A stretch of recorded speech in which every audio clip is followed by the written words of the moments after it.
our distinct privilege to have with us a distinguished combat leader and senior non-commissioned officer who has served at all levels within our Army. He is your 15th Sergeant Major of the Army. Allow me to introduce Command Sergeant Major Dan Daly.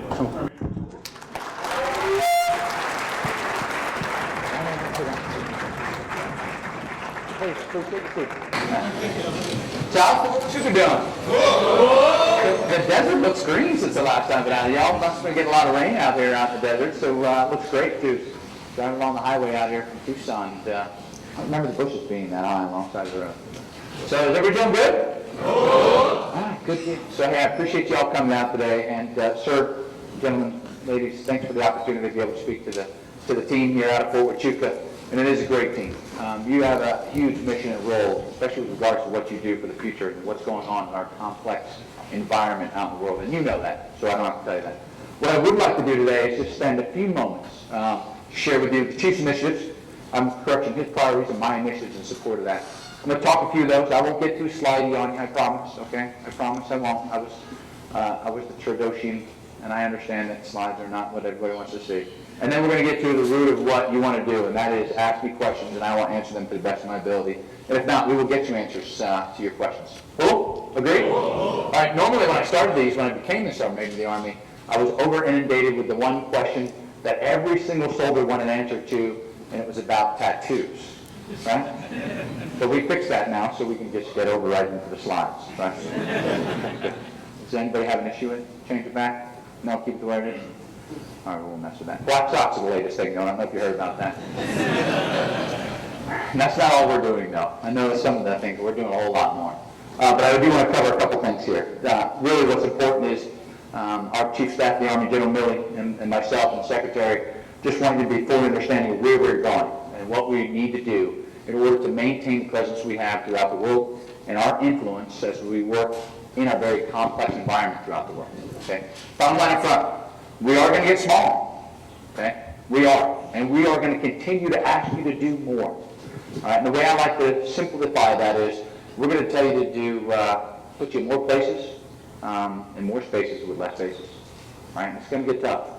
So the service and sacrifice of the American soldier is still going to be called upon very much so. All right? In some regards, with less compensation, as it was in the past, because a lot of these deployments that we're doing now with regional alignment and regional partners are not those deployments that require us to give you combat pay and other those things. Right? So there's a lot in the future as we get smaller, but there's a lot of opportunities. Right? We want to talk about some of the things that the Chief and I would like you to focus on. Okay, next slide. So first and foremost, the Chief of Staff's number one priority is readiness. And ladies and gentlemen, let's not mistake. What do we do? What is the United States Army soldier for? Well, I'll make it very simple. We fight and win our nation's wars when asked to do so, period. Every single soldier in the Army's primary responsibility is to do just that. Fight and win our nation's wars when asked to do so. Right? And that requires us to be ready. From an individual perspective to a small unit to a large unit collective training perspective, and that takes a lot of time, a lot of energy, a lot of personal commitment, and most of all, resources to do it. Okay? And what I would tell you is don't worry about the resources. Okay, that's the job of the Secretary of the Army, the Chief of Staff, and the Department of the Army staff up there. And I can tell you we're going to be okay. We got news that the President signed the budget for this year. Okay, so everybody should be getting a Christmas bonus. Which is, I think, what is it, a half-day leave or something every year? So, you will, don't worry, and you will get paid, okay, because the budget is signed. But I don't want you focused on that. And there's something we've heard as I travel around now is I'll say, hey, why aren't we building readiness? And the squad leader will tell me, well, we don't have the money. Well, last time I checked, we don't ask squad leaders to balance the checkbook for the United States Army, okay? And that last time I checked too, I said, we have plenty of money to do it. Now, we are going to ask you to be resourceful, not waste it. Do maintenance appropriate, so we're not wasting money on things like that, because there is no extra. The days are gone where we can't just write the check and the great American taxpayer gives us whatever we need. They're asking us to be fruitful with our money and sparing in regards to how we spend it, what we spend it on, and we categorize the importance of things that we need. Okay? But we have to build readiness, because this is what we do for America, ladies and gentlemen. Okay, so let me talk about individual readiness. Right, this is one of my number one initiatives right now, okay? And then there's number two on there, but these are no real order. But personal readiness, soldier deployability. That is the number one problem in the United States Army today. By sheer scale, it outweighs every other problem. All right? From a number perspective and from a financial resourcing perspective, it is our number one problem. As we stand today, we have over 50,000 soldiers in the United States Army who are not deployed. For many reasons, right? And I got it. I know soldiers get hurt. I know they get injured. I know soldiers get sick, okay? But the reality of the fact is that is unsustainable. Okay, so when we go down to an Army at 450, which we're headed to in 2017, when that percentage of your force is no longer deployable, that is what makes you much less ready, is what the Chief is asking us to do. Okay? Now, I will tell you the reality of that is that's on the books. But I can tell you from a senior leader's perspective and having deployed large organizations for the last 12 years to combat, that number is much higher. Okay? We recently had a brigade combat team, and I won't mention which one, who went to a contingency operation brigade, meaning they deployed somewhere in the world where they had to be ready to fight and win when asked to do so at a moment's notice. And when pre-deployment, they were at 5% non-deployability. 1,000 soldiers from that brigade combat team did not deploy. Ladies and gentlemen, that is unsustainable. Okay? So we are doing things at the headquarters, all right, to change policy and procedures that require you to be deployed. Okay? And we're going to present to the Chief of Staff, the Secretary, new policy that drives just that. Because, ladies and gentlemen, that's what soldiers do. That's what American taxpayers pay you to do. It's when asked to do so, you fight and win. And we don't play home games. We don't do that. We haven't done that since the Civil War. We had a little scrimmage in World War II up in the Aleutians, okay? We don't play home games. That requires us, the American soldier, to get on an airplane, go to a foreign country, and either train with an international partner or fight and win a nation's war when asked to do so. Ladies and gentlemen, we are our nation's credentials. And it is not fun business, right? It is tough, realistic business that requires the American soldier to look down the barrel of a rifle and possibly pull a trigger. Cool? Cool. And that's what we get paid to do, right? And we're going to find a way to make every single soldier in the Army deployable. And if we can't, we're going to have to transition them to be soldiers for life. Okay? So that's going to be very clear, because that's our number one, and our Chief is asking us, readiness. We can't build readiness without the American soldier ready to fight and win. All right? And then, obviously, NCO-led individual and collective unit training. This is my mention non-commissioned officers. We have to take that back. Okay? Commanders are primary trainers, and non-commissioned officers are our small unit level and small unit collective trainers. And we got to reassume that responsibility. Many of those roles were assumed by different roles, by different people over the course of war because of time. Right? And now it's that opportunity where we have the ability to do good home station training, to build readiness at individual and small unit collective level. That burden comes on our non-commissioned officers, of which we are charged to do that every single day. Okay? So I say that in the times ahead, there's opportunity. This is one of those times for opportunity. So we're not deploying at the rate that we were 4 or 5 years ago. We're not deploying at a 1-to-1 ratio. We're deploying at more than a 2-to-1, even 3-to-1 ratio in most cases. And sergeants need to take back things like sergeant's time, okay? And take back the ability to train and educate and give their soldiers the knowledge and experience that they learned over 12 years of war right here at home station, okay? Some of the best training I did as a young soldier didn't cost us a dime. I'll give you a perfect example. Physical fitness training. I didn't spend any money doing PT with soldiers this morning. Oh. Actually, not only was it free, we got paid to do it. That's right. We got paid to do PT. All right, and that is training. All right, and then we got to maintain our assessment standards. We lowered our standards during the war to grow the Army. Okay? From an educational perspective, from height and weight perspective, we raised them back up, and we got to maintain that standard. Because the standard of soldier we're bringing on now is a standard required to, again, fight and win our nation's wars. And we got to maintain those things. Next slide. I promised I'd be quick. Chief Staff's number 2 priority. Okay? The future of the Army. All right? And this is when we talk about building capacity with our partners out there in the American industry to help us continue to give us the best tools necessary to fight and win and do the things we need. But for us, the future of the Army, for me, is an investment into soldiers. Okay? Now, this is nothing against our other services. I love the Air Force, the Navy, and the Marines. They're all our brothers and sisters on the battlefield. But We are human endeavor. It takes human beings to do what we do. And I'm not saying it doesn't take human beings to do what the Navy and the Air Force, but in order to get to our domain, we're the only service that predominantly does not need a system to do it. And let me explain. Right? The Air Force fights in the air domain. What do they need to get into the air domain? An airplane. The Navy fights in the sea. What do they need to get to the sea domain? A ship. Okay? If we have to send a soldier and we can't take a tank, will we send a soldier? If we have to send a soldier in the Army and we can't take a Bradley Air Striker, will we still send a soldier? If we have to send a soldier and you can't even take the rifle, will we still send a soldier? We have done it. The Ebola crisis. If you think that's not nation building, that's preserving our way of life. It is. Okay? And that's what we'll do. Okay?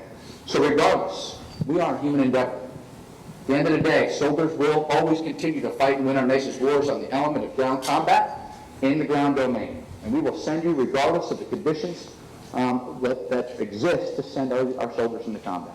So it is largely human endeavor. And we must, first and foremost, invest in you. Okay? And we are doing that. All right? We are putting a lot of time and resources and energy into our professional military education, building a progressive and sequential education system, okay, that complements civilian credentialing and accreditation in academia. Okay? We're working very hard. We stood up the Army University this year, okay, and it's just starting right now. But in the future, the Army University would give you equivalent credit for each one of the courses that you take in the Army. And when you complete those courses in the future, you'll get an Army University certificate, if it is a credentialing opportunity, and a transcript for the college credits that you get completed with. Everything from AIT to BLC to ALC to SLC to MLC. That's right. You can thank Sergeant Major for the new NWS course. Where's my Sergeant First classes at? Raise your hand. Thought you only had one left. Now you got two. You got to go to the Master Leader course. Good for you. Education. It's like the cough syrup. Mom says you might not like it, but it's good for you. Right? All right. And then obviously the Sergeant Major course, which we are in the process of right now accrediting at the graduate level. Today there are all the professors of military science, which will soon be future professors of military science. Sergeant Major Academy are taking their master's degree education at Penn State University, and we will accredit the Sergeant Major Academy in 3 more years at the graduate level.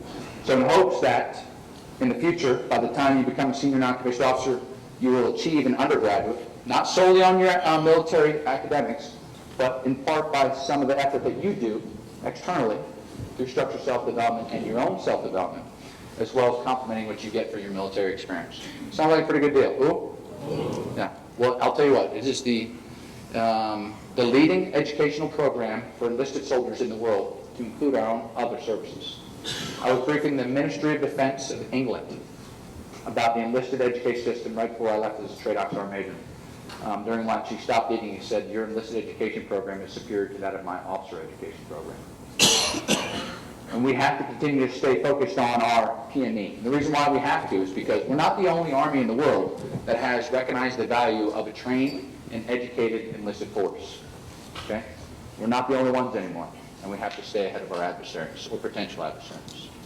All right. Stewards of the profession. You may have heard, who's heard of Not My Squad? That's right. So this is my very simple answer to the very complex problem that we've been plagued with over the last few years. And that comes from internal. Okay? Internally, we are not the best service that we can be. We're not. And that's embarrassing. Okay? And simply because we're not taking care of each other.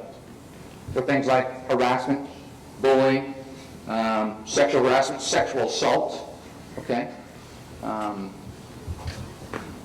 We still have elements of people harassing people because of who they are, where they're from, what color, race, sexual orientation. That stuff has to stop. All right? It just simply has to stop. And I don't believe that it takes a PowerPoint slide and a mandatory training session to get you to stop that. All right? Because I think you know what sexual assault is. I think you know what sexual harassment is. And I think you know what's right and wrong. It's whether or not we have the Army profession within us to be able to not do those things to each other. Okay? So the reason why there's a Not My Squad initiative is simple. When I was a young squad leader, I was in charge of 9 soldiers. And I took that very seriously because they were American sons and daughters, and their parents expected me to treat them better than they did. Okay? Not a responsibility to them as well as they did to each other and me. And I had an agreement with my young soldiers, and I said, I will do everything I can to make this the best squad in the Army. And if not, I won't be the squad leader anymore. I said, but your promise to me is that you're going to do everything you can to uphold your part of the profession. And you don't steal from each other. That was my little rule. I had a very simple rule that was easily understandable, easily recognized, and easily interpreted. And what that meant was it's not just your bicycle or your Sony Walkman. I know some of you don't know what a Sony Walkman really is, but that's what we had back then. Right. And they're still cool and they're coming back. So don't you judge me. Right. Today it's an iPod, for those of you who didn't know. All right. Right. So, and that's just not the materialistic things, but we didn't steal each other's pride. All right. Honor, dignity. Okay. Because my other promise to them was, I'm going to do everything I can in my power to remove you from the profession if you fail to maintain that trust and honor and dignity with each other. Okay? And it's that simple. Okay? Just being very kind, tender, and honest and upfront. This is the expectations. So this is what I said to the chief and secretary. I got an idea. Instead of another mandatory training session, instead of another mandated training that we drag across the whole Army and force on everybody, let's just give the people who have the ability to influence those around them at the small unit level the authorities, which you have always had, to correct the situation. And if they don't, let's hold them accountable. Who? You agree? Well, I can give you all credit for sexual assault training tonight. I got them built beside right now. We can go through 2 hours of it. Right? But I don't think we need to. Right? I'm not lessening the importance of it. Trust me. Strictly important. Because it detracts from number one. What's number one? Oh, people are paying attention. PowerPoint slides are not that bad. That's right. Number one is readiness. And those are the things that we need to get rid of. Because these are all the things that prevent us from being the best that we can be. Okay? They're doing what our nation's taxpayers, the American people, our employer, has asked us to do. When we have to spend time on those things that are unnecessary, things that detract from the organization, the teamwork, and the profession, all right, and focus on those things, it takes valuable time away from the commander, your non-commissioned officer support chain, and your fellow soldiers. And it's an embarrassment to the organization. Because, ladies and gentlemen, we are the most trusted organization in America. The United States Army, the most trusted organization in America. And let me tell you something. That has not always been the case. The Army has not always been the most trusted organization in history. Okay? That is a newfound trust from what you have achieved and what you have done over the last 12 to 14 years of war. The American people have decided that you are more trustworthy than Congress. Yeah, no. I know. That's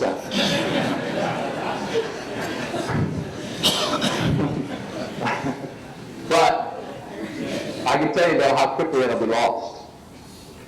How quickly that will be lost. Let me explain. And this is from my own personal perception. Just a few short hours after the incident a few years ago, when Major Hassan killed a bunch of our fellow soldiers at Fort Hood, I was getting on a plane in Dallas, Texas, in my uniform, my ACUs. And a woman looked at me and moved away from me and was scared. And I knew why she was doing it. But she didn't know. She didn't know. She was like, whoa, wait a minute. You know, is that one of them that's going to shoot me or not take care of me? Okay. Now, back it up to my flight out here. I wasn't even wearing my uniform, but I was wearing a jacket I wear with an Army logo on it. And I sat down there with a young lady, and she looked at me and she said, I am so glad that you are on the plane with us. She goes, it makes me feel so much better. She had no idea who I was. She wasn't even sure, but she thought in her mind that I was in the Army. I know because we're wearing a big Army logo, okay? But there's that trust and confidence of the American people. They like to have you around, okay? And you've got to restore that trust. It's not achieved.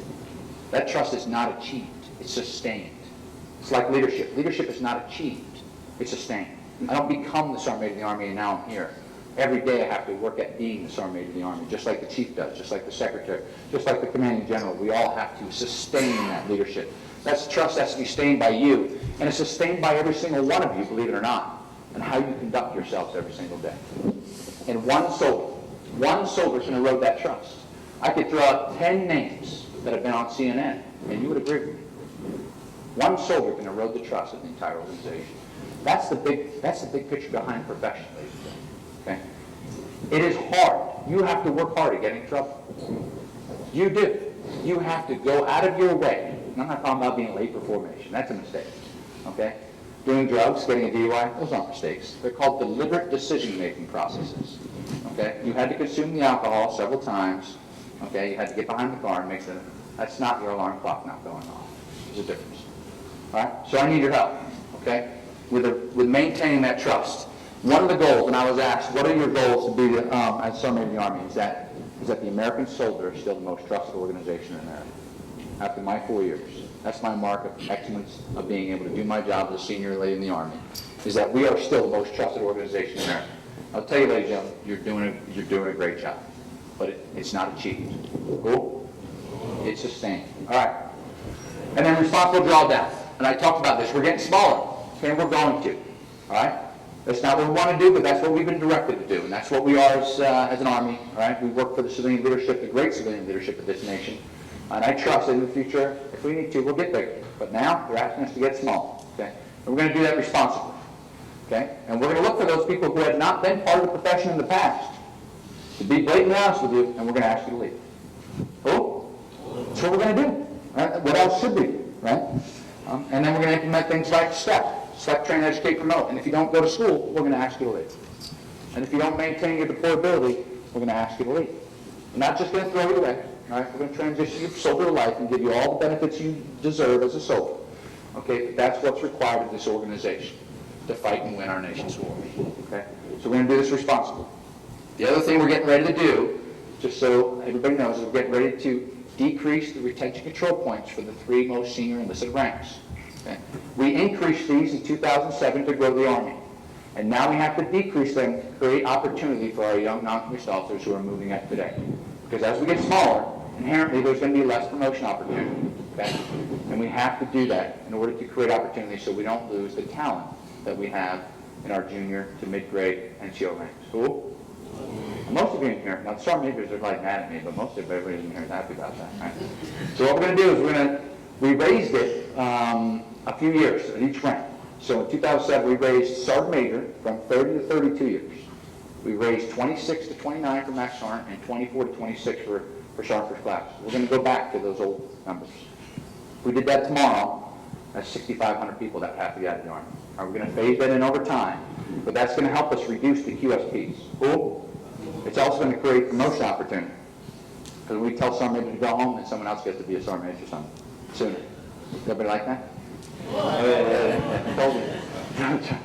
But we have to do that. And it's about looking after the organization and creating opportunity, because without upward mobility, talent will leave. Okay? And we've got to make sure that we create an opportunity and promotion opportunities for you, because they are decreasing right now. We want to make them continue to be steady state as we get smaller. All right? Okay, next slide. And then Chief Staff taking care of our soldiers and their families. All right? And let me start off by saying this. I will put this organization against any other organization in the world in the care that we have for our soldiers and families. I mean that wholeheartedly. And I self-check myself on that, and I think about it every single day. There's not a single organization in America that provides the level of care that we have for our soldiers and families. There's not. There's not a single one that even comes close. Okay? But doesn't mean we don't have work to do every single day. All right? One of the things that we got to do is ensure that we recognize excellence and create a positive environment. All right? That's why I quickly went after those, what I call motivators. Tattoos and motivators, right? When I looked at the tattoo policy that was enacted, and I realized that I asked, how many people have we documented? And I won't tell you the number, but it was a rising number that, more people in the Army have tattoos than don't. Did you know that? Yeah. So I told myself, well, those of us without tattoos are now the minority. All right? And what does that mean? What does it mean? Some of these tattoos, there's nothing wrong with them. Okay, so we got to make sure that we're not doing things to not create a positive environment. But this is very simple. You also got leaders. You got to tell your soldiers every single day whether they're not doing a good job. It's simple like that. Simple from either telling them a good job or doing the work and putting them in for awards. Okay? Our soldiers do a lot of great things over and over and over again, and it only takes a little bit of time to recognize the excellence that they do. Okay? One of my goals as Sergeant Major of the Army was, this was not my primary goal. The trust thing was my primary goal. This was one of my secondary goals, is to find out the limit of coins the Sergeant Major of the Army can hand out. That's right. I want to figure it out. I want the chief to walk in my office and go, hey, Sergeant Major, you need to slow down with them coins. And I'm going to go, hey, sir, what's the number? He goes, I don't know, but you get out one more coin, we're going to have a conversation. I'm going to turn around and hand somebody a coin. That's right. Be the first guy to get fired for handing out too many coins. Maybe not the first, but it'd be the most monumental. All right. So that's important. You know why I know? You know why I know it's important?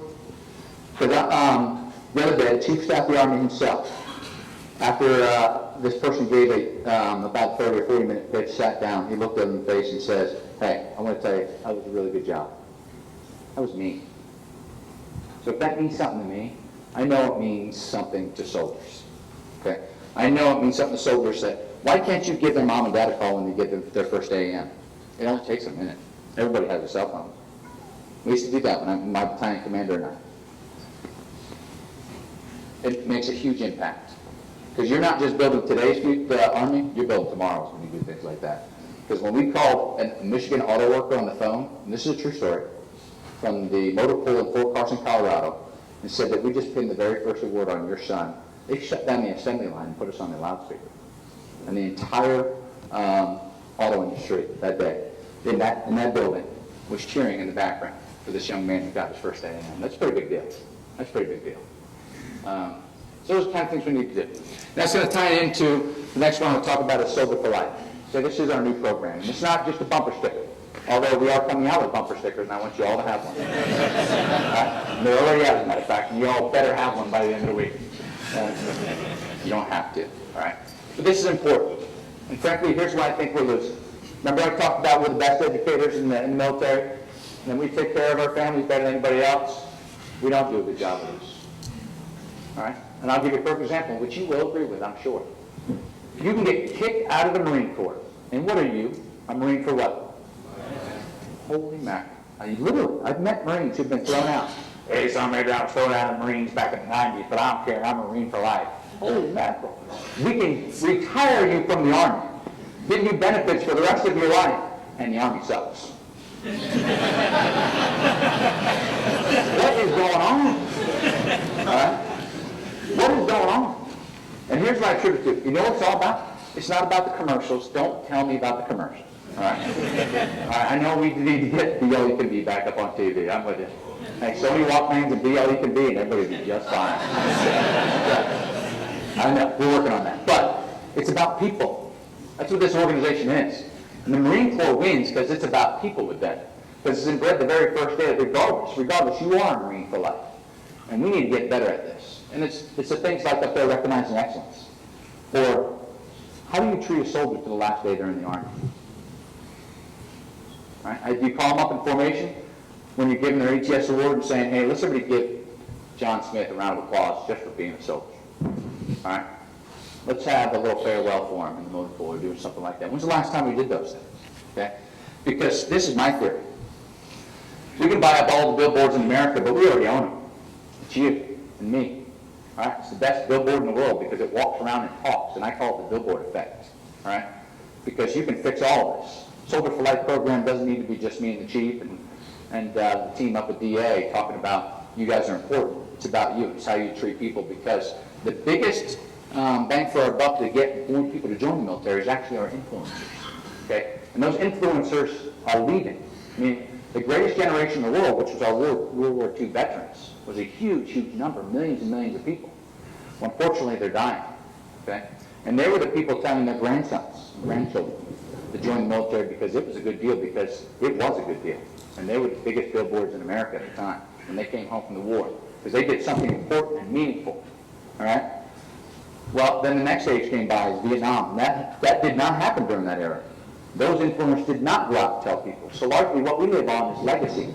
You join the Army, and our sons and daughters and our cousins and nephews and people who know you join the Army. All right? But we need to get back to the point where when a soldier leaves the Army, regardless of the situation in which they leave the Army or the time they spend in, they're treated like a soldier for life. Because that billboard is going to be walking around forever. Regardless of how much money we buy to buy billboards in New York City, that billboard that leaves the Army is going to be walking around forever. So what's your billboard going to say on it? All right? Because I'm telling you right now as a leader, you have an influence on what your soldier's billboard says. Huge. Okay? I know what mine says. For the rest of life. All right? It's a good deal. It's a good deal. Be all you can be. That's right. Be all you can be. Because someone has to do it. That's the reality. The reality of the fact is someone's got to do what we do. All right? But I think we can do a whole lot better job at getting our soldiers to sell Army forms, because this is a really good deal. All right? Now, I usually say this for last, but not everybody in America wants to be a soldier. You know what? And that's okay. We fight for that. All right, not everybody in America can be a soldier. We know that. Only 1 in 4 even qualify. Okay, and even here's how bad it is. Some people in America don't like soldiers, and that's okay too. We fight for their right to say that. But somebody has to be a soldier. All right, somebody's got to be a soldier, and it is a good deal. And whether they serve 1 month or 30 years, we need to start recognizing them as soldiers for life and thanking them for their service. All right, and we need everybody's help to do that. All right, because we got to get back to the Marine Corps beating us in something. The Navy's already beaten us in football. Gosh darn, guys, we got to win something. You know what I'm saying? And that game's coming. I already threatened the new Sergeant Major up there at West Point. I said, your whole job. He goes, what's your intent for me, Sergeant Major? What do you want me to do up there? I said, I don't care what you do up there. Just win a football game against me. So what you do. Do what you do. Well, produce some good cadets, too. That's important, sir, right? We got to do that. And win a football game. Love. We went 2 things. All right. All right. And the Army University, I touched on that, and this is a big deal, okay? I'm talking this is a big deal, because I want soldiers to think, and not think, but know, that when you join the Army, you're joining the university. I mean that, okay? Shame on us. We haven't done this for the last 240 years. We have not given you the maximum credit you deserve for the things that you do in the Army. In some regards, some of those are at a higher caliber than our civilian credentials are out in the civilian sector. And we don't credential it. The good news is the Secretary of the Army signed it. We can pay for your credentials, and we're working that with each one of our centers of excellence right now, finding a credential opportunity for every MOS in the Army, every single MOS, a credentialing opportunity to credential you in your MOS, equivalent to that in the civilian sector, and give you maximum college credit. And we're actually going to build this university. The headquarters is going to be at Fort Leavenworth, out there at our Center of our Center of Excellence for Academic Intellectual Intelligence, and we are even going to have a logo and shirts. And I said, sir, can we build a football team so we can beat Navy? He said, no. So, you got to try. Maybe someday. Okay, good. I told you the slides were going to be short. Is that the last slide? Oh, which one is it? That backup slide? Is that fun slide? Oh, yeah, okay. Yeah, this is part of my billboard. I just want to share this with you. So, and this is something I'm not proud of, but this is something I need your help with, okay? Because how is the Army perceived by the American public? All right? Raise your hand if you've been a recruiter. Okay, you'll know what I'm talking about. You can confirm this for me. So when a young American graduates high school, first and foremost, the number one thing they want to do in America today is not join military service. Okay? It's to go to what? That's right, it is. It's to go to college. Okay? And not everybody can afford to do that. Not everybody can get into it. All right? But the number one thing an American youth wants to do after graduation is go to college. Okay? Then some do choose to serve. Some of them want to serve. Okay? And gosh, we want them. Okay? Where's the first place they go? When they, The Air Force. Why? Yeah. What's that? Well, these are actually things that are taken from the American perception. Okay? We are surveying the American public. This is not military people. This is American public. And this is why.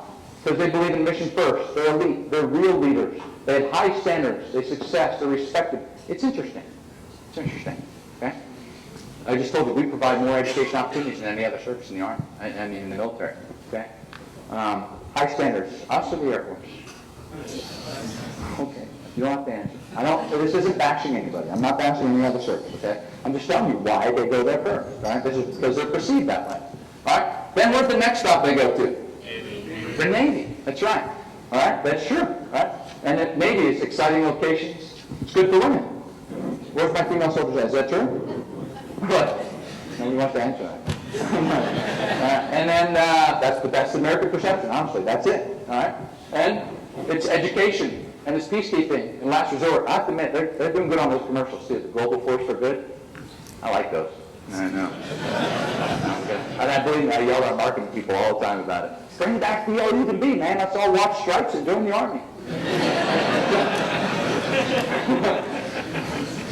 There's actually a whole influencer thing going on with that right now. The whole reach back, all the Fortune 500 companies are using those things, and we're working on it. But believe it or not, we don't own Be All You Can Be for some reason. I don't know why. We got to go buy it off somebody. It's crazy. I know. And then where do they go next? The Marines. Okay. Now, where's one of my recruiters that raise your hand? Marines. So, do people choose the Marines, or does the Marines choose people? That's right. And when they put the uniform on them in the recruiting station, what happened, Sergeant Frank? If they said that you're going to be a Marine and they put the uniform on, did they get to go to the Army station after that? No. What happens? They join the Marine Corps. That's right. They join the Marine Corps, and they get it. Okay? And then last but not least, where do they go? The Army. Okay, and why? Look at the top, and this is how we're perceived. And again, I'm not proud of this. I don't think it's true. This is how we're perceived. Low skill, ordinary, average, teamwork. It does require bravery. One that's not up there, too, that's on the survey, it says we're the most dangerous. I'll take that. I'll take that all day long. That's right. That's right. I'll take that. But, you see my point? And my belief is, the reason why we're perceived that way is not the commercial. All right? It's not the billboard. It's you. It's me. It's us going back out there and portraying what the Army's all about and telling the Army story. And I don't blame you. I don't blame you if that's negative. I blame us, me, the leadership, you, the leadership, on allowing your soldier to have that experience while they're in the Army. Because believe it or not, 30 years from now, maybe 40, for me 40, maybe 30 for you, you're going to be in some VFW somewhere telling a story, and it's going to be the most memorable experience of your life. You say that, you might think, no. I'm telling you right now, this is going to be the most rewarding and most memorable experience of your life. Because one thing that survey says is that military service is the only thing in America that cannot be replicated for honor and dignity. Do you know that there's a growing problem in America of people claiming to be veterans who are not? Huge, huge problem. All right? I'm afraid to even throw the numbers out because I think the source was not right. But there's a huge problem of people claiming to be veterans who are not. So people want to be. We just got to make people want to be armed. Cool? All right. We got to change that stuff. So Army University, Soldier for Life. Okay? And what I challenge you is, what do you want to write on your soldier's billboard? What do you want your billboard to say? All right? Because it's going to talk. It's going to walk. It's going to sing. And it's going to tell people something. I know what I want it to say. All right? But the reality is, it's going to say whatever it feels like. Cool? Okay. All right. And that's the last slide. Now, there's a what? Oh, yeah, because everybody asks at the end. This is the one they write to, right? No, this is where they stay informed, so you can get Yeah. the information from there. And then if you want to talk about anything SMA, use hashtag. That's right. You're only somebody in America right now if you have a hashtag. So that's why Sergeant Johnson, my public affairs officer, she assigned me a hashtag. So if you want to get a hold of me, hashtag 15th SMA, and we'll write something back to you. I don't know what it's going to be. Depends what meme you put on me that week. That's right. Yeah, it depends what meme you put on that week, and that's how my mood is going to be adjusted by the meme. I love the hat with the lights around the awards thing, the Christmas one. Did you ever see that meme? Come on, you know. I know about all the sites. The senior specialist site, who's on that? Keon, raise your hand. Oh, yeah. Yeah, we're watching them. Yeah, you guys have your fun. As long as you stay decent, I'm okay. Have your fun. I don't chase memes. I don't chase the internet. All right, so if that's what you want to get a hold of us, if not, I'm also on Global. Send me an email. I'm serious. Send me an email. I'll answer it. I will, okay? Just don't send me one every day for the next 6 months. All right, it's a little taxing on my time. So let's get to the point of what I really came here for. What's on your mind? What can I do for you? What are we doing right? What are we doing wrong? I'm okay with that, okay? Tell us that. Tell the things we need to fix and what we need attention to. If it's something personal in nature, I'd rather have you and I have 30 minutes at the end to do two things. Take selfies, because I know that's what you want to do, and to answer personal questions. So instead of airing personal business, and not that I don't want to talk about it, I don't want to air your personal business. Let's keep those towards the end, and you can come see me if you have an issue that pertains to just personally you. Okay? Where's the first one? Who's the brave soul? Yes? Afternoon, Sergeant Major. Good afternoon. Sergeant Casey with the MI Corps Band. Today, I heard you talk a lot about deployment and readiness. Yes. And how the Army is really pushing deployment and readiness. Also, I heard you talk about giving... There you go. Mr. Microphone. Is this working? All right. Well, again, in case nobody heard me, my name is Sergeant Casey with the MI Corps Band. Today we've been hearing Sergeant Major Daly talk about deployment and readiness being a priority of the Army. Sergeant Major, you also talked about giving junior enlisted soldiers more opportunities for promotion. So with deployment and readiness being such an important topic of concern for the Army right now, for junior enlisted soldiers such as myself, with the new promotion system coming up, deployment experience is no longer given any promotion points. Yeah. So I would like to Like to respectfully explain that. ask you why that is. Yeah, it seems like it's counterintuitive. And great question. Go ahead, take a seat, please. Very good question. And actually, this comes up quite often. So let me explain. So yeah, first I'll explain, I believe you that the reasoning behind this sounds kind of weird. So we're saying we want to incentivize deployability, but yet we're taking promotion points away for those who deploy, right? So we got that same question, like, what the heck's going on? Okay, so because we had a mismatch, and let me explain. Promotion has always been, and regulatory, it says, we promote you all potential based upon past performance, right? Okay? And promotion points should be associated with those things that are important to the basic knowledge, skills, and abilities of a soldier. Does everyone agree? Okay, so, and consistent across, Common Core, right? You should be able to shoot your weapon, PT, do all those things. The problem is when we went to reevaluate, we said, okay, we got to put the importance back into promotion about skills and abilities, all right? When we looked at the deployment promotion points, it had no merit with regards to individual skills and abilities. Let me explain. If I deployed you to Kuwait and Kandahar, Afghanistan, is that the same? How about Qatar? I know, that sounds funny, but wait. Okay, so we're giving people promotion points to do this. And even more, I'm not knocking missions, okay? Every one of those places has an important mission, but is it consistent with individual skill and ability across the lines and equal to those in the same MOA? You see what I mean? So even if you are, let's say you're a bomb spiker, you may or may not be building individual skills and ability. And promotion is based upon potential demonstrated by past performance, okay? So what we wanted to do is realign the promotion points to those things that are important to the Army today. And that's why we're giving you more credit for doing better at P&E. More credit for advancing on your APFT, because we're going to bring back something that's called the extended scale. Yeah, that's right. So if you do better, you get more credit. If you graduate number 1 in your class, you get more credit. Okay? That's why we're going to start ranking, ordering you on your 1059. That's why we're only limiting 25% to number 1 block on the NCOER in the future. Okay? Because we've got to be honest. Because right now, 80% of the Army, officers, enlisted and warrant officers, 80% think they're in the top 10 to 20%. You know why? Because we've been telling them they are. It's pretty simple. Everybody's a one. Yeah. Unfortunately, soccer trophies don't win wars. They don't. Right? They don't. Right? So we got to start doing the right thing. All right? Promoting soldiers on potential based upon past performance. And that was part of why we did that. So, but you're exactly right. We do want to incentivize deployability. Initiative I have working now, something we stole from the Navy. Navy has sea pay. Every time you go out at the sea, you get pay. And as your sea time accumulates over your course of your career, you get more pay. And senior NCOs and officers can get up to $750 a month while they're at sea. Oh yeah, check out the sea pay chart. So that's the initiative I want to start in the United States Army. So you deploy, first time, you get a couple bucks a month. Second time, more and more and more, and you accumulate over time. So it then incentivizes you to deploy and de-incentivizes those who don't. Who? Okay. Especially when we're growing in deployments without the things like hazardous duty pay and combat, because by law, we can't give you those things unless you enter into those type of environments. Okay? But frankly, in the future, we're still going to deploy you. We're putting brigade combat teams in Korea right now for 9-month rotations. We're taking people back to Germany, in Europe, because you know what's going on there for 9-month rotations. All right? So we do want to incentivize deployability.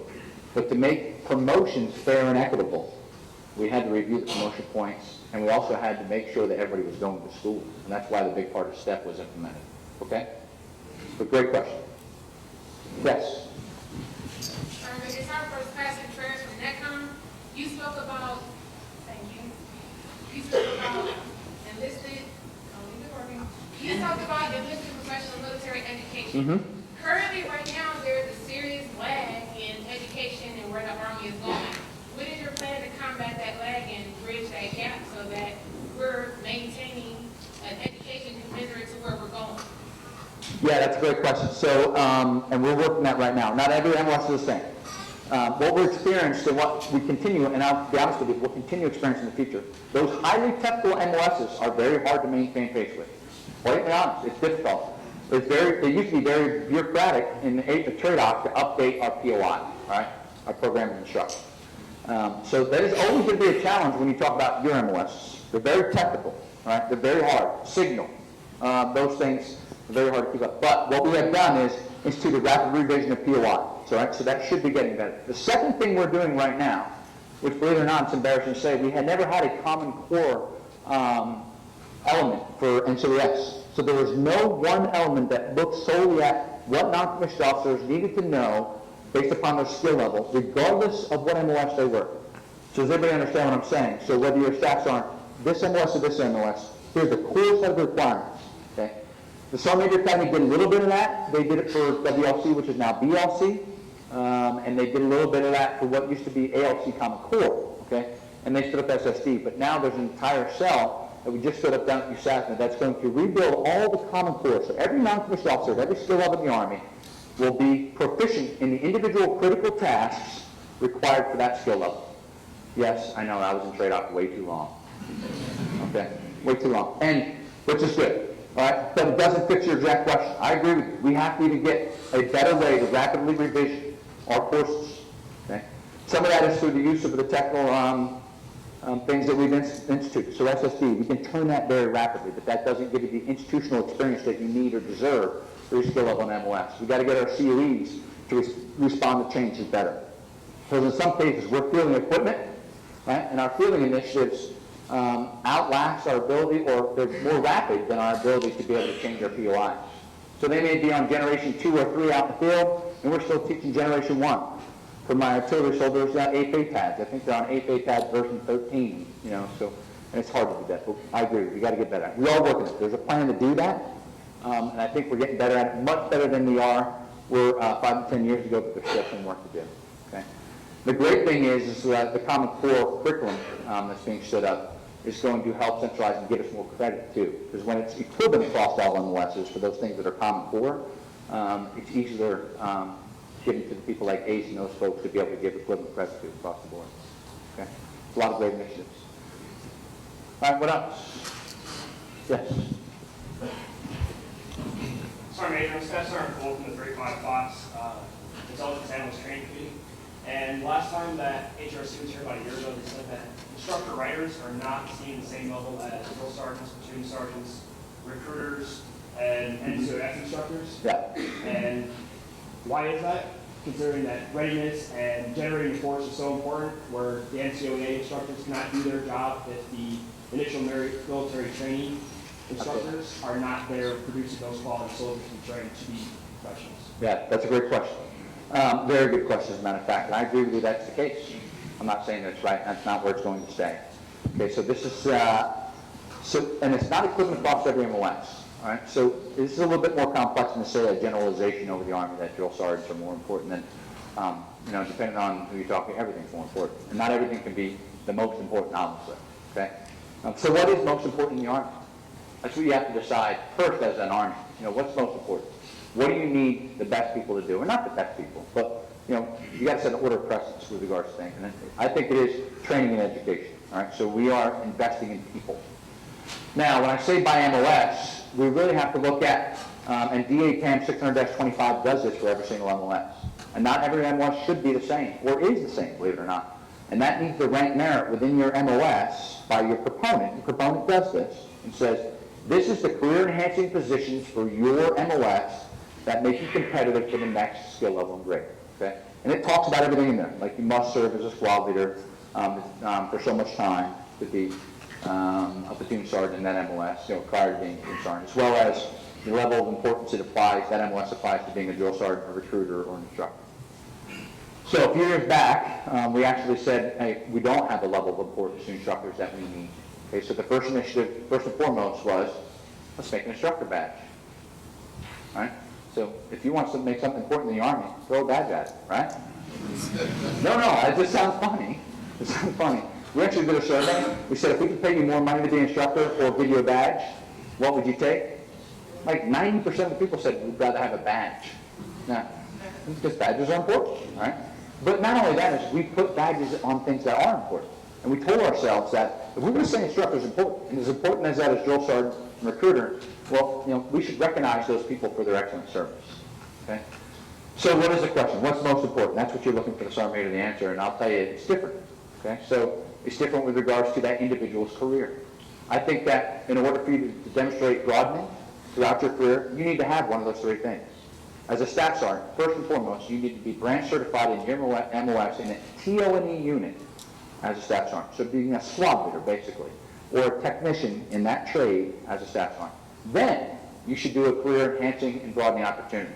And that should either be drill sergeant, recruiter, or instructor. You should have one of those. And we're writing the regulations to say that, okay? So order of merit, which one's more important, which one's not, it depends on your MOS, what your skill is. So I was an instructor.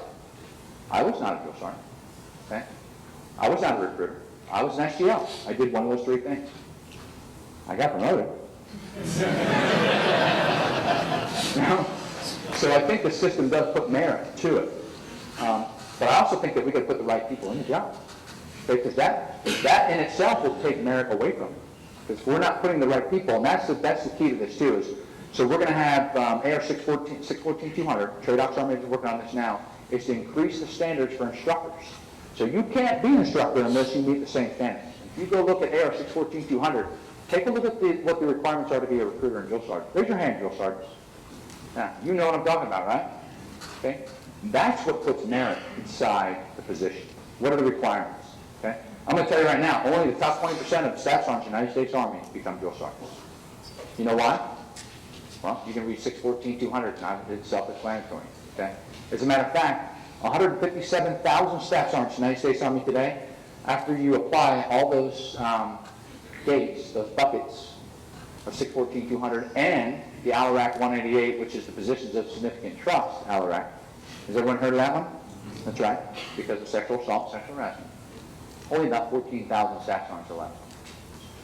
Okay? So, if they're the only ones meeting those requirements, I would tell you is, who's most eligible for promotion? Is it because they're a drill sergeant, or is it because they meet all those quality marks? You see my point? I do, Sergeant. Yeah. So it's about prerequisites. The reason why drill sergeants, in some regards, I'm going to be honest with you, has a 75% better chance of being promoted as a drill sergeant in some MOSs if you had not. It's not necessarily that you're a drill sergeant. It's a simple fact that you qualified to be one. Okay? So you actually have already met all those other things that put you above your peers. The job is just demonstrating performance, and potential based upon your performance as a drill sergeant. Okay? So I'm living proof. I was never a drill sergeant, but I hope to say that I did a good job at being a WLC instructor. Hope nobody was in here when I was a WLC instructor. Anybody come to my WLC? Oh my God, there's always one. There's always one. No, there's another one. That's right. Well, too bad. You don't even get to speak out loud whether I was good. That's right. I was the best. That's right. Yes. So does that make sense? So we're working on, it's not a thing that you're going to be able to turn overnight because it's about perceived and actual value is what I'm trying to tell you. Okay? So I could say it's the most important thing in the world, but when you set those commanders and those sergeant majors in a promotion board, they have to believe it. And the only way they're going to believe it is if we put the right people in those jobs. Does that make sense? Yes, Sergeant. Okay. Yep. Hey, Sergeant Major Haggerty, 111th MI, our Ops Sergeant Major. Question for you is the force draws down to 450 for FY17. What discussions, so we're continuing to ask to do more with less, so the Army dwindles down to 450. What discussions do you guys have in DC in terms of, what are we doing to prevent, some of the second door effects that come with, sexual harassment, suicides, and preventing things, to continue to dwindle downhill in terms of, people getting in trouble, people going out and killing themselves. So what conversations are being had in relation to that? So you said, did you say, I didn't quite hear, you said suicide? What are we doing? Suicide, Sergeant Major, for okay. issues related to POTUS, preservation of force and family. Yeah, and believe it or not, Sergeant Major's exactly right. Now, as we continue to deploy at a very high rate, not as high as we were before, okay, and I mentioned that earlier, and we were at a 1-to-1 during the height of the war, when we were on two fronts, Afghanistan and Iraq, and still doing, Korea operations, and at that time we didn't have a European sector. We're not back to that, okay, so to say we're going to be at a continuous pace of what we were before is not necessarily true. But if you saw the news today, I think Senator McCain did call for an additional 10,000 troops, right? In Iraq and Syria, that's quite, 10,000 troops is a lot. That's a division, basically, just shy of a division. So this is very much the forefront of our readiness and taking care of our people, okay? All right, and this is something I'm not proud to say, but we have a growing number of suicides in the United States Army today. And that's the Army as a whole. So National Guard, Reserve. When I say Army, it's one Army, one name tag, all U.S. Army. And we have all oars in the water on this, because I'll tell you, it's tough. It's challenging. We have put a lot of energy into this, from a department aspect, from chain of command. It doesn't seem to be getting better. It just doesn't seem to be getting better. And it's inconsistent with deployment rates, really. I mean, I think some of it's attributed to that. It's stress-induced. We know what the number one reason why, or at least contributor, I should say why, because there's no understanding of why people commit suicide. But then there's a lot of number one reasons for contributor.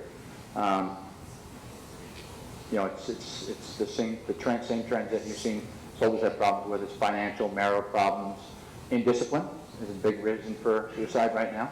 Okay, so someone commits indiscipline and then doesn't want to face the consequences, or feels like they can't publicly face consequences and chooses to commit suicide. But it is a very serious, growing problem we're trying to get our hands around now, and we've asked for external help.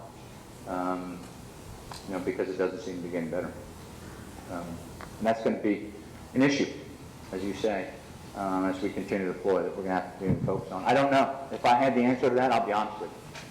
And we're scratching our heads right now because it's a tough, real, permanent solution to problems that unfortunately we know we can fix the problems that are usually associated with it, but people make a choice before the chain of command has had the opportunity. That's the problem. Prevention part is what we have to work at. You know, it's very difficult to do. Okay. So Major, Tom McGuire here. I'm from the 101st. Joined the Army to be a linguist and my soldiers back at the unit, they have purpose and motivation. What we're looking for is maybe more direction. Yeah. Where are we going as an MOS? Individually, he's MLS. Okay. I was going to say 10-mile runs the direction you're going, man. Works every day.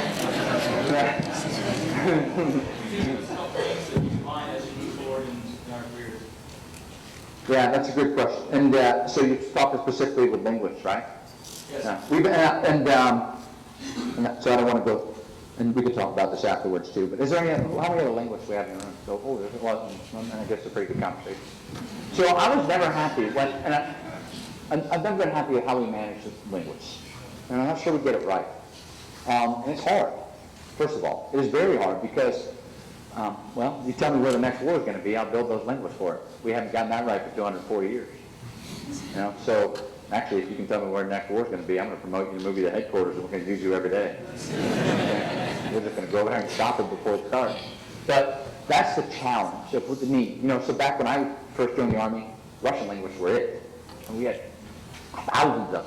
I mean, so we were almost 1 million man and woman Army then, and then Cold War ended. Well, at least we thought it did. It's not over yet, I guess. Huh? You know, it's that cycle, and then it takes so much time and money and resourcing. One of the most expensive schools in TRADOC, you know where it is? California. Yeah, I know. I was a Trudosian. Did I tell you that? I didn't. It's a big bill. It's a big bill. It's actually a DoD bill, but TRADOC is the proponent for it. So it's very expensive, very time-consuming, and believe it or not, it's a skill set that is hard to teach people once you're a certain age.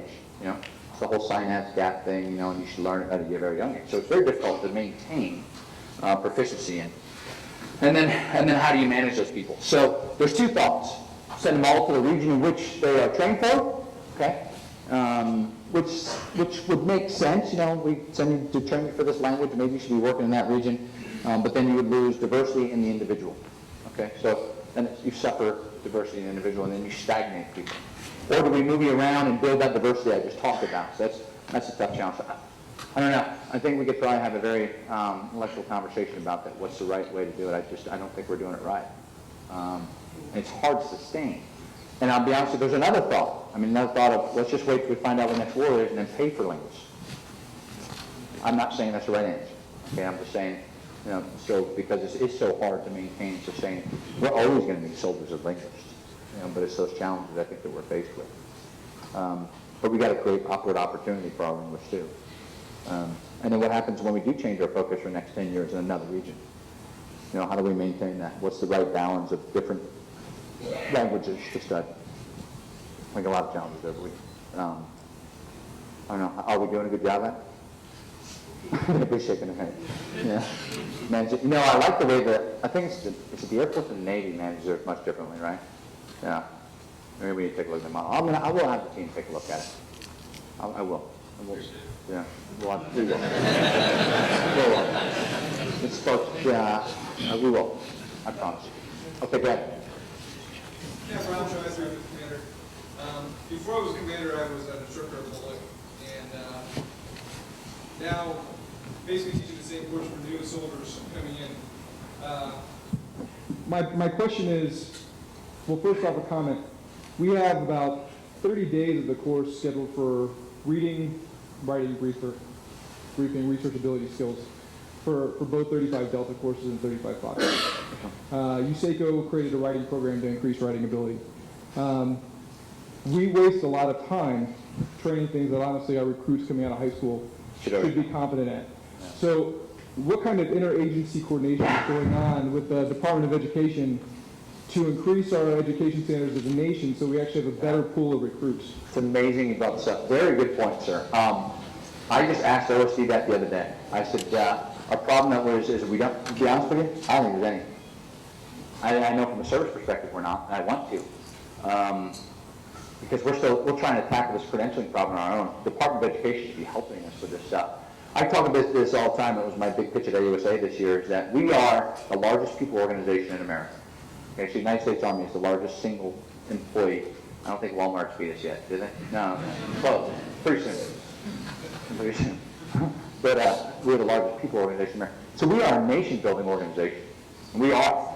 And that's why my whole thing about maintaining assessment standards is, sir, if you lower assessment standards, say we'll take people out high school diplomas, that's the standard in America. Right? Because you can tell your kids then, you don't need to graduate high school, you can still get in the Army. Seriously? I'm not telling my kids that, right? Are you? Right? You know? So quick story, I was back home and this was a family member, right? A second cousin of mine. And one of my uncles came to me and goes, hey, you need to put Johnny in the Army. And I said, why? He goes, well, he dropped out of high school, quit his job, and he got his girlfriend pregnant. I said, I don't want him in the Army. And they go, why not? I mean, you know, you got to go fix him. Whoa, I don't want to be a rehab center. I don't. No, right? Am I right? So, and that, you're right, I agree with you 100%, sir. We are, and this was the whole, we had, not an argument, but a very heated discussion about raising body fat standards. So a few years ago, we did this trial where we raised body fat accession standards by 2%, okay? And it made more people eligible. Okay, Bill. Yeah, all right, I got it.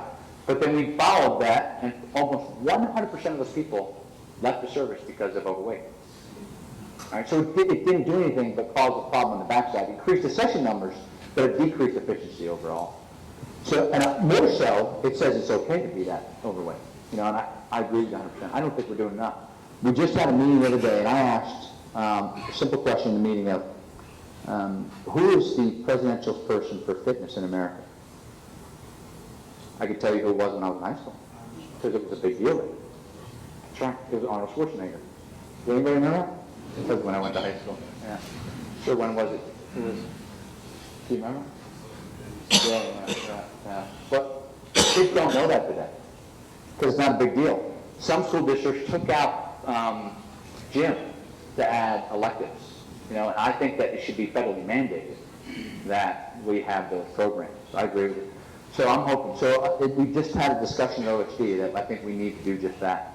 I think that we're headed in the wrong direction. And this whole pitch about, I probably don't want to run down this trail here, but I will real quickly. There's a whole pitch about, there's alludes to that joke I told earlier about everybody, you know, a soccer trophy. We're becoming too much like that in America. And the question came to me that what is the biggest failure of people in basic training AIT, because we have a really high number right now. It's about a 12% loss in the sections, which is unsustainable. And 30% in the first fourth of duty. You know what? It's high. And I said it's resiliency. It's not resiliency from the perspective you would think of mental resiliency. It's us telling our kids not to keep score. It's us telling our kids everything's going to be all right and you're a winner, Johnny. Well, we've got to be more like a progressive commercial. Hey, only winners get sprinkled.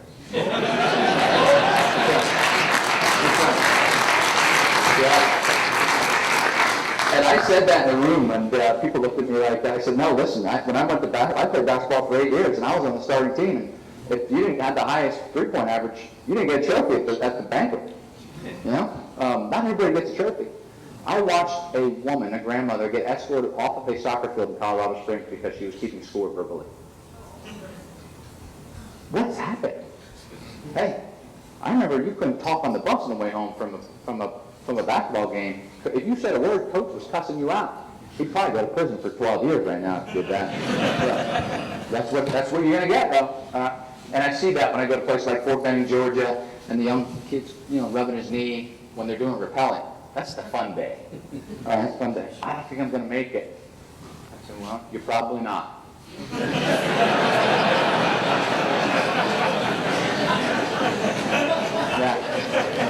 Yeah. Probably not. Your mom's going to have you home for cookies, though.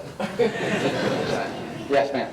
Coordinator ex-spouse here for Wichita, and you talked briefly about influentials for enlisting initially. Yes, ma'am. And my concern coming from other spouses in the community is the influences on re-enlisting. Spouses are feeling a little bit, families are feeling a little bit neglected. We've been through 15 years of war where we sucked it up for that. And we're feeling a little left behind, and it's causing some resentment. And it's really hard to encourage your spouse to re-enlist when you're not feeling anything coming from the command teams. So I'm wondering if you've heard anything like it or what you have to say that we can bring back to spouses and tell them. Yes, ma'am.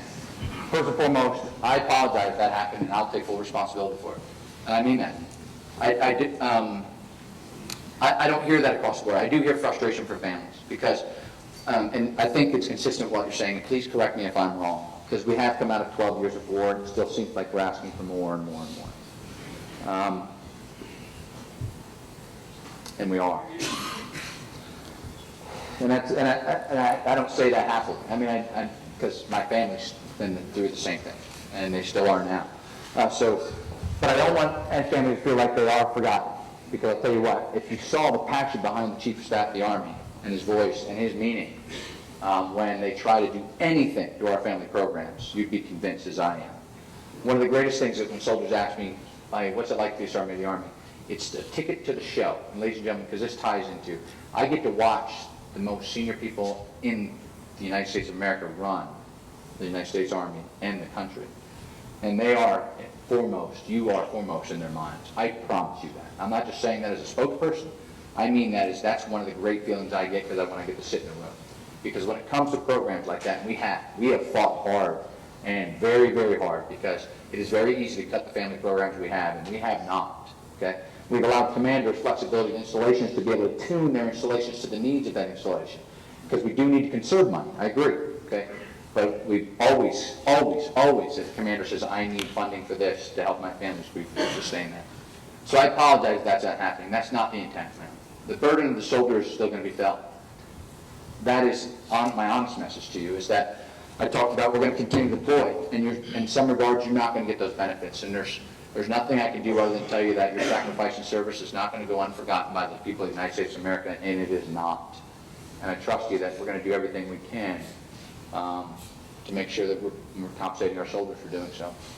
So if that's the case, ma'am, I'd like, if you could, give me specifics on, if you feel like we're failing in something, we'll put all oars in the water and row against it, because I don't want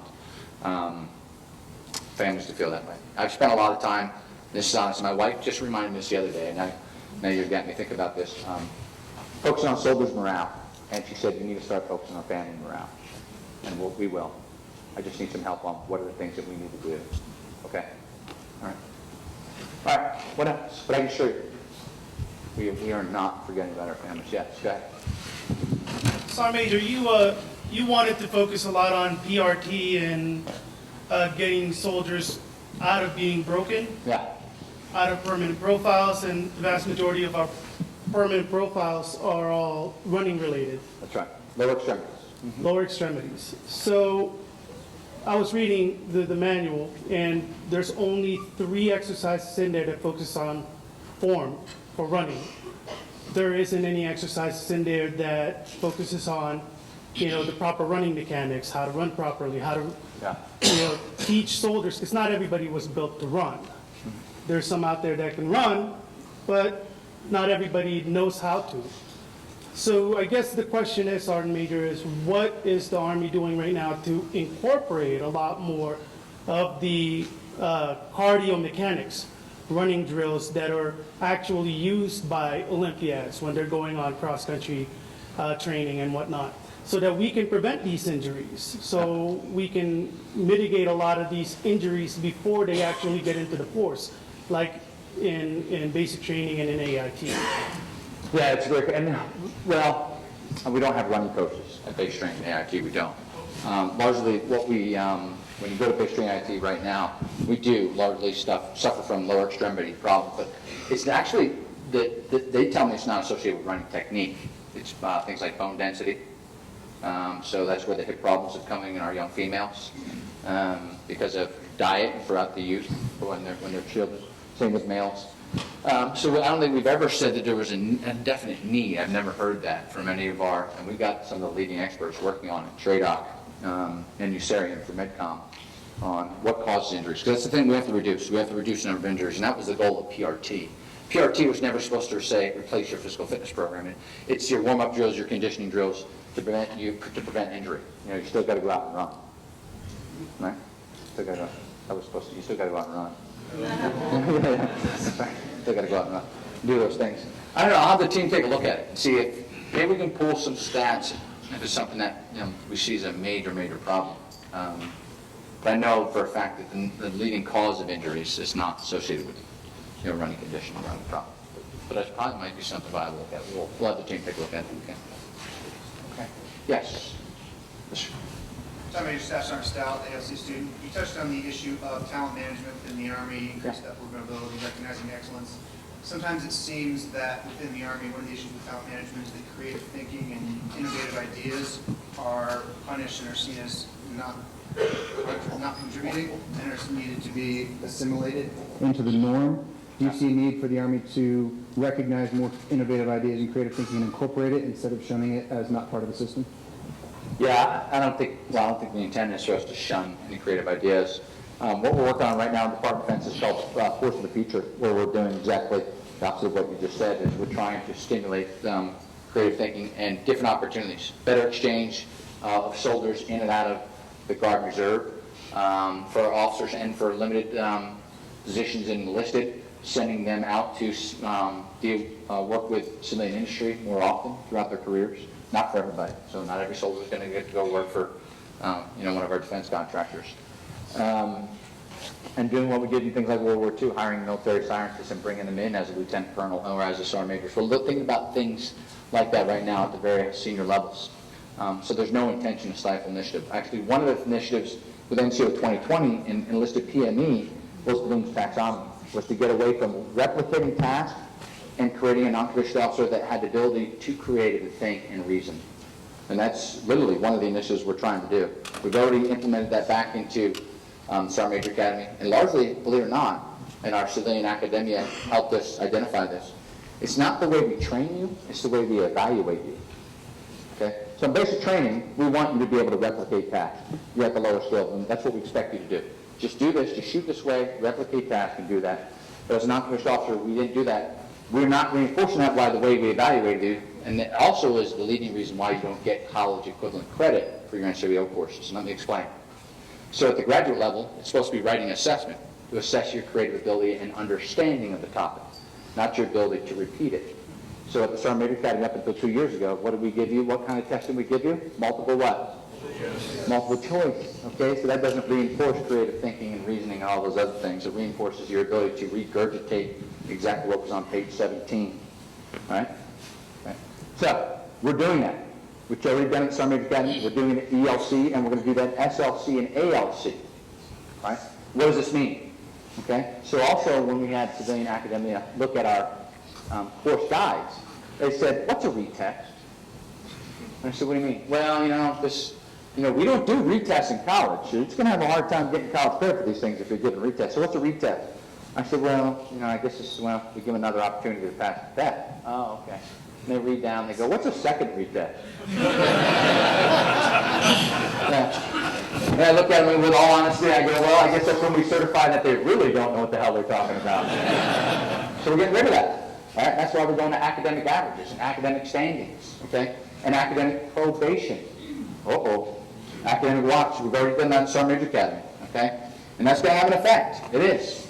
The effect is, all right, and we're going to make you write more. Because one of the things that we've done, we've heard for 20 years now, is that non-commissioned officers are not good at writing and reading. You know why? We don't train you to be. That's why. Okay? We don't force you to be. We don't force you to be creative thinkers, which is amazing that you said that. That's exactly where we're going to go. You're going to complain about it, though.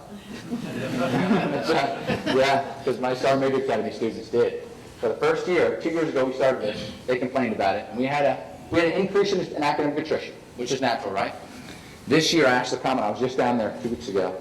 I said, how's it going? He goes, not only do they score better on things, but their understanding and comprehension and writing is exponentially better, just in 1 year. So not only do they have a better and long-term understanding of the information, but their ability to communicate it is improved drastically. That's where we're going to go. So when you have to do your English paper every week in SLC, you can thank that gentleman right there. That's right. Actually, we'll make the initiative named after you. What's your last name?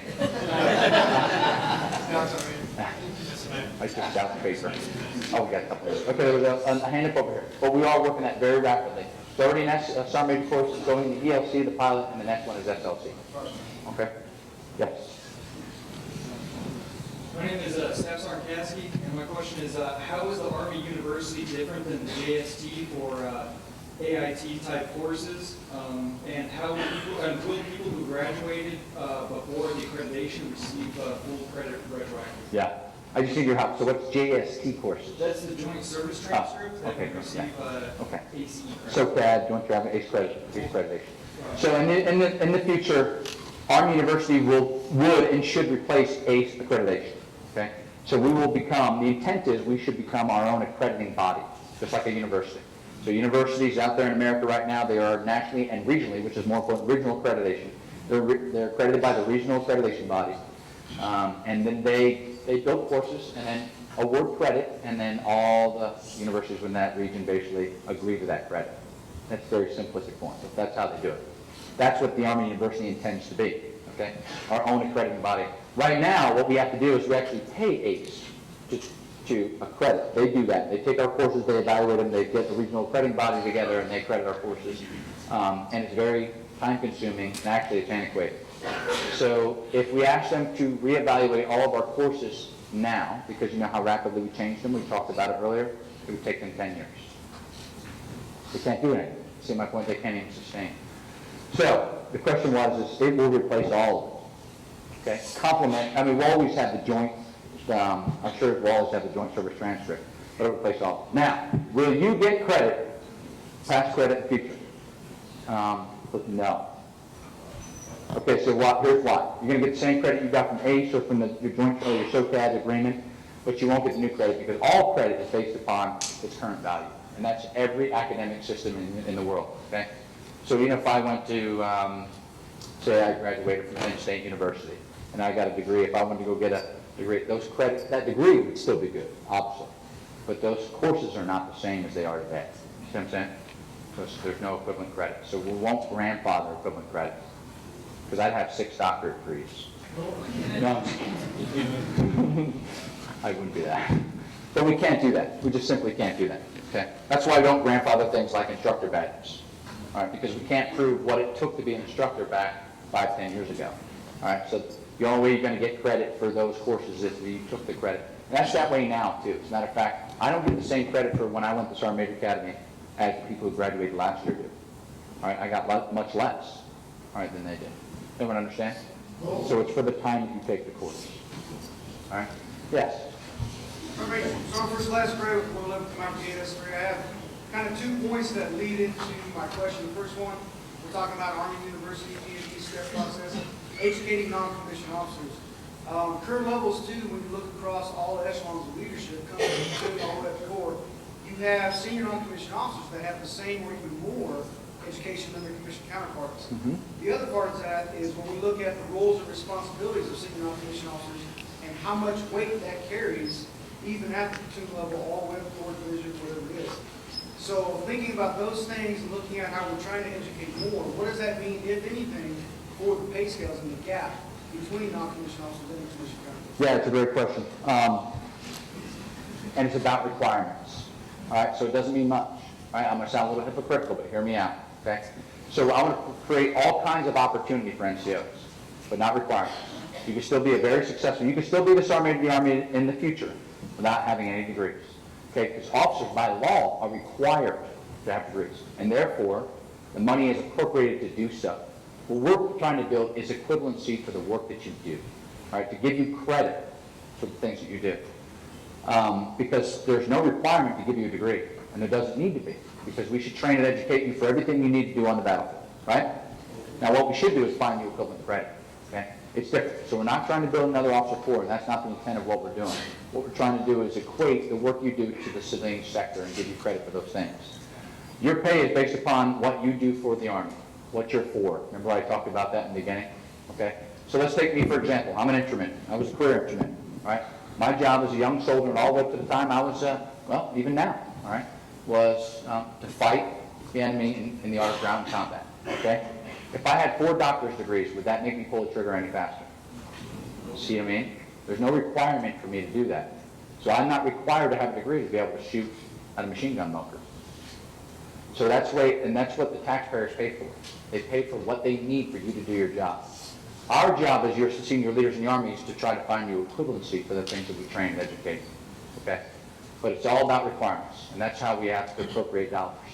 So it's, I can't appropriate dollars specifically to get you a degree. I can appropriate dollars specifically to train and educate you for a purpose.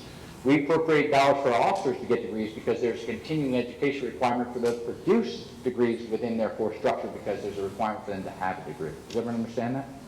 So, okay, so it's all about the resourcing and requirements. Okay?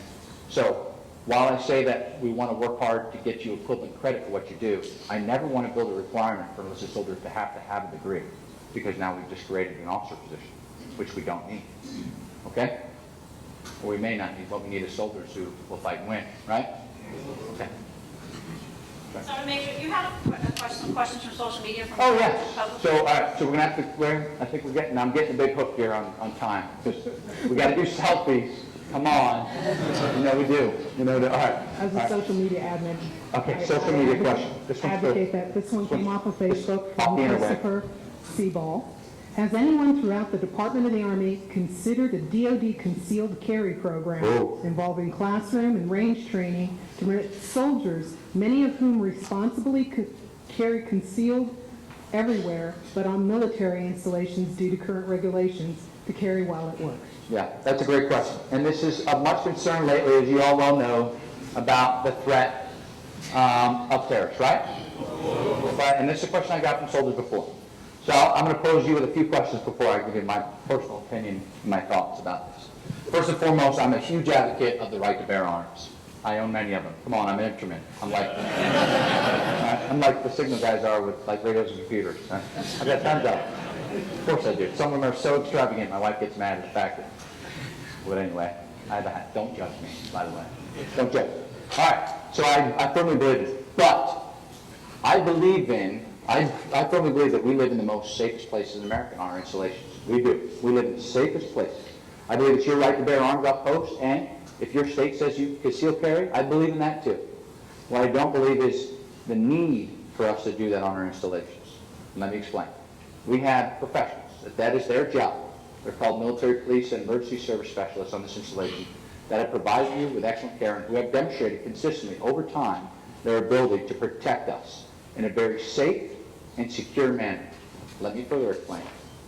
If I gave every soldier in this room a weapon, like I do in combat, is there an inherent risk associated with that? Okay. Now, before we went into every building, just like we did in Iraq, would you have to clear that weapon? Yes. Is there going to be a negligent discharge, yes or no? Yes. Ooh, we're getting to the point of why SMA not a big fan of concealed carry on post. Okay. Unlike Iraq, there's not as much open space. There's housing areas. There's children. There's schools. There's our great civilian workforce on our installations. Our mothers, our fathers, our wives, our sisters, our brothers, our husbands. What will those bullets eventually hit?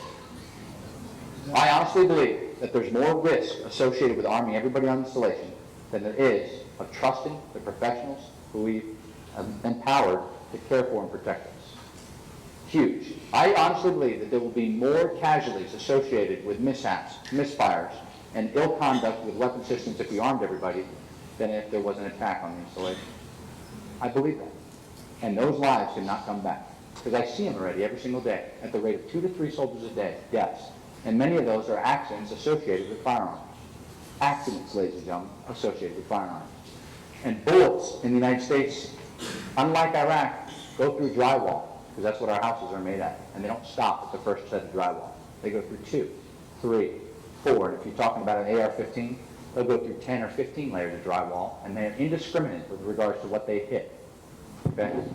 So my point is, we have a very good structured organization that practices day after day after day response for our installations. Our Mercy professionals, I trust them with my life, just like I did my soldiers in Iraq for the last 15 years. And we got to let them do that. Okay? So it's not denying you any right. I trust every single one of you. But ultimately, there's going to be a mishap, like there is in combat all the time. Okay? Combat's a little more forgiving, right? But it can't bring back a child that's playing out on the playground. Can't bring back somebody that's living innocently next door in the housing area. All right? And I honestly believe that we are safe and secure with the measures that we have. Right? So I personally, I don't know where we're going to go with that, but I wouldn't recommend that we do that on installations, because I think we're okay. All right? I think it's your right to bear arms off those, as long as you do it safely and responsibly. Because every one of those guns, every single one of those guns, and whoever's in the provost marshal office, you go check, that I own is in the system, registered on installations, and is locked up and secure. Because that doesn't mean you have to be unsafe. The big man's not out to get your guns. Okay, you can register among folks. If you're hiding it illegally and doing things that are inappropriate at 2 o'clock in the morning, because nothing happens good happens at 2 o'clock in the morning, then that's probably why you're not registering on public. Okay. But if you're going to and from your quarters and you declare to the gate guards that you have a weapon in your car and you don't carry it concealed on the installation, it's fine. Okay? All right, you just got to follow the rules, right? Follow the rules. But I don't think we need it. Who thinks we do? That's okay, you can challenge. Why? I know there's a theory. If everybody has a gun, right? Okay. No, Sergeant Major. If we can carry them in open society, I mean, this is what we train to do every day. We play with weapons all the time. Yeah. It's a requirement during basic training in AIT. I'm not saying that every individual person may need one, but the soldier may or should have an option to if they want to. Yeah. That's all. No, I mean, there's an argument in America that if everybody had a gun, people would think twice about shooting somebody. I agree. Don't come up to northeastern Pennsylvania with a gun in my house. There.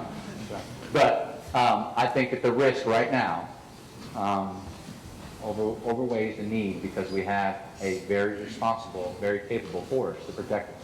I believe that. As your senior leader, I honestly believe that. Until I'm proven wrong, which I don't think I will be. I think that we should stay the course and keep everybody safe and secure the way we are now. Cool? All right. I'm sorry I'm out of time, but Fort Chuka, this has been an awesome experience being out here today. This is the Intelligence Center of Excellence. I feel smarter just visiting this place. I'm infantry, but I do want to thank you for everything you do every single day. And I do want to thank you for being a soldier in the United States Army. I can trust you. I can trust you that the Chief Staff of the Army Secretary have you in the forefront of their minds in every single decision they make. I would swear to that, because I get to see it happen every single day when they make those decisions. So from behalf of myself, the Chief Staff and Secretary, God bless each and every one of you. Happy holidays to you. Stay safe, because we need each and every one of you too. Cool? Army strong. Sergeant Major, on behalf of Team Fort Chuka, we just want to say thanks for being here. Thanks for taking the time. Big round of applause for Sergeant Major.